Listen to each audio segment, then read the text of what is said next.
আমাদের এই যে সীমান্ত আছে বুঝছেন, এই সীমান্তে দুজন বাংলাদেশিকে নির্যাতন করেছিল এই যে ভারত।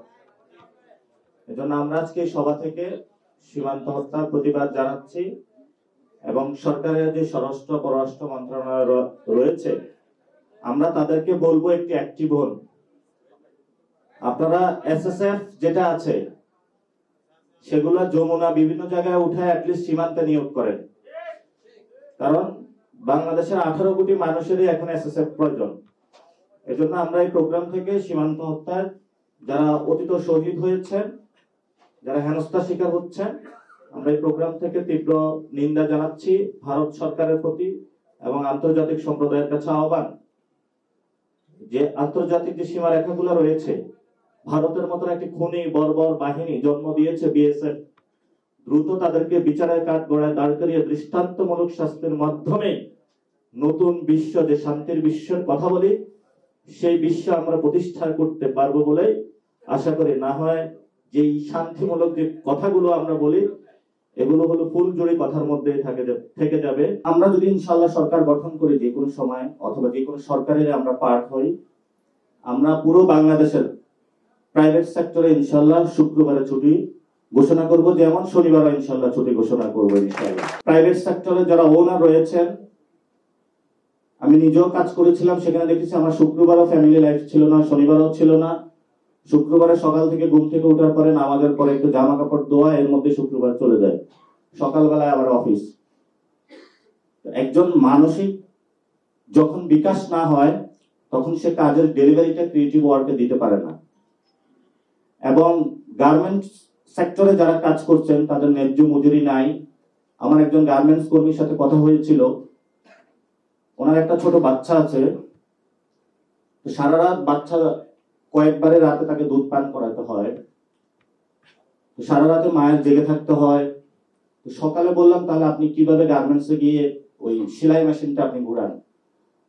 বললো যে সারা রাত আমি বাচ্চাকে সময় দেওয়ার পরে সকালবেলায় গিয়ে আমি তেঁতুল অথবা টক জাতীয় খাবার নিয়ে যাই, টক খাইলে একটু ঘুম কম আসে।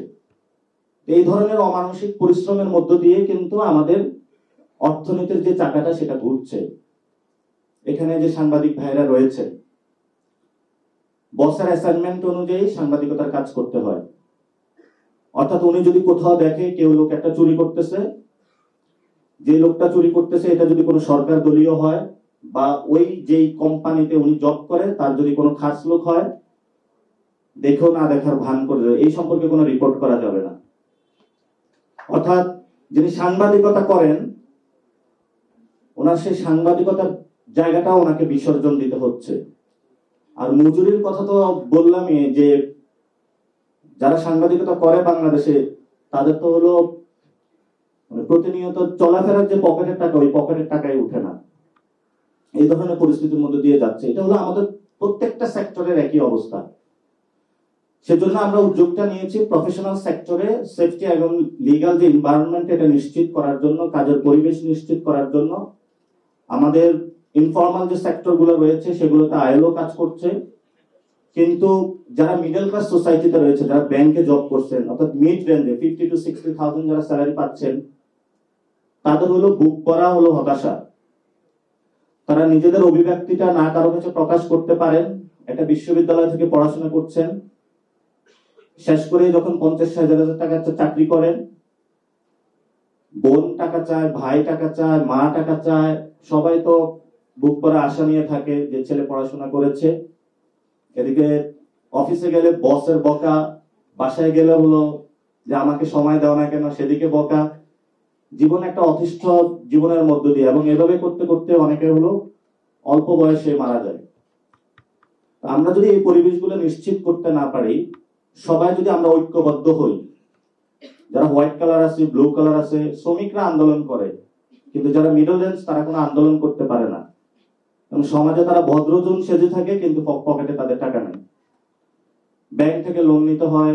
ঢাকাতে ছোট একটা ফ্যামিলি থাকে, এবং সেই ফ্যামিলিতে দেখা যাচ্ছে আমরা যখন বিদেশে দেখি ছোট ছোট ফ্ল্যাট থাকে, অর্থাৎ তার রেঞ্জের যে টাকা 60,000 টাকা যদি স্যালারি হয়, সেই রেঞ্জ অনুযায়ী হলো 2 রুমের। ঢাকাতে তো কোনো বসবাসের জায়গায় নাই। সিঙ্গেল ফ্ল্যাট নেই, ফলত বড় একটা বাসা নিতে হয়, বাসা ভাড়া দিয়ে খাবার খরচ দিয়ে বাড়িতে যে মা বাবা বৃদ্ধ আছে তাদের কাছে টাকা পাঠাতে পারে না। এই ধরনের অসহ্য কষ্টকর একটি যন্ত্রণা জীবন, যারা প্রাইভেট সেক্টরে জব করে, আবার দুর্নীতিও করে না, সব থাকার চেষ্টা করে, তাদের জীবন চলে। তা আমাদের এই দুঃখ কষ্ট লাঘব করার জন্য, এগুলো থেকে উত্তরণের জন্য আমাদের এই প্রফেশনাল অ্যালায়েন্স। আত্মমর্যাদার প্রশ্নে আমরা এক বিন্দু ছাড় দিব না। যে সকল দলের নেতৃবৃন্দ রয়েছেন, আপনাদের মেরুদণ্ড কোনো বড় দলের কাছে বিক্রি করে দিবেন না।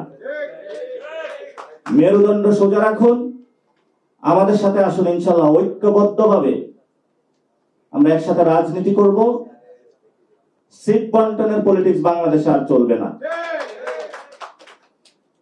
ছোট ছোট পার্টিগুলো রয়েছে, এগুলোকে পকেটে নেওয়ার জন্য, যে তোমাকে অমুক আসনে দেওয়া হবে, 1 বছর ঘুরিয়েছে, এখন তারা আমও গেছে, চালাও গেছে, এখন বিভিন্ন জায়গায় বক্তব্য দিয়ে বেড়াচ্ছে আমাদের সাথে প্রতারণা করা হয়েছে। প্রতারণা তো আপনি নিজের সাথে করেছেন, কর্মীবৃন্দের সাথে করেছেন। এই জন্য হলো একটু কষ্ট হলো, একবার যদি উঠে দাঁড়াতে পারি, শির দাঁড়া করে আমরা বাংলাদেশে এই সকল পরিবারতন্ত্র থেকে শুরু করে চাঁদাবাজি, সন্ত্রাস, ধর্মীয় ফেসিবাদ সবকিছু ইনশাআল্লাহ ভেঙে পড়বে। আমরা এই ভাঙা দিয়ে শুরু করেছি, এখন গড়ার কাজে শুরু করেছি। প্রফেশনালস যারা রয়েছেন, বিভিন্ন রাজনৈতিক দলের যারা রয়েছেন, আসলে ঐক্যবদ্ধ হন, ইনশাআল্লাহ আমরা একটি নতুন বাংলাদেশ গঠন করব।